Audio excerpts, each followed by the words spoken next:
I've never met anyone who said they actually really enjoy cleaning ovens, and I think a lot of that has to do with the harsh, toxic chemicals that we usually associate with the cleaning ovens. And that really, it doesn't matter what you use, it's going to take a fair bit of effort to do it. It's a big job, and people can easily put it off.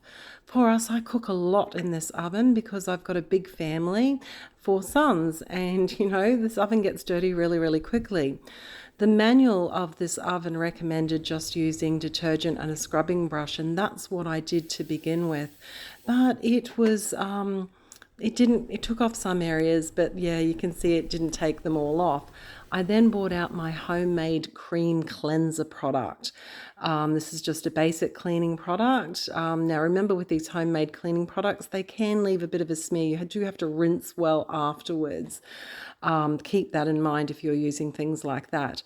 But anyway, it actually really helped, and you'll see that I'm getting up and down throughout the clean in order to rinse out my scrubbing brush or my little scrubber. And what I found when I did that was that the hot water, when I rinsed it out, really, really helped get off some of those areas. It was actually really good. I'm also wiping around those edges to ensure that I'm not getting drips over the floor. Obviously, if I had nice wooden floors or whatever, I would actually have a big drop sheet over it. But I want to keep all the moisture off the floor because I am getting up and down regularly and I don't want to slip. So yeah, it's looking a lot better, but you can still see this whole job actually took me around 20-25 minutes. Yeah, that's took a bit of effort, but anything good takes a bit of effort, and it's like I said, it's not a job that I'm going to be doing often, maybe a couple of times a year, 2 or 3 times a year. Anyway, so I just kept at it and at it. Just take the time and keep at it and make it look like new again. You'll feel really good about yourself afterwards when you see it.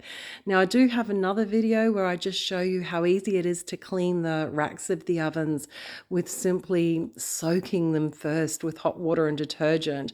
You'll be surprised how much soaking makes it so much easier. I then remembered I had this microfibre sponge, and it did an amazing job at getting off all those bits. I was really impressed with how well that brought up all those bits off the glass. It worked really well. So my oven now looks like new again. I didn't use any harsh cleaning chemicals. You can see how bad it looked before. I'm Lisa from Active Domestics. Thank you for watching.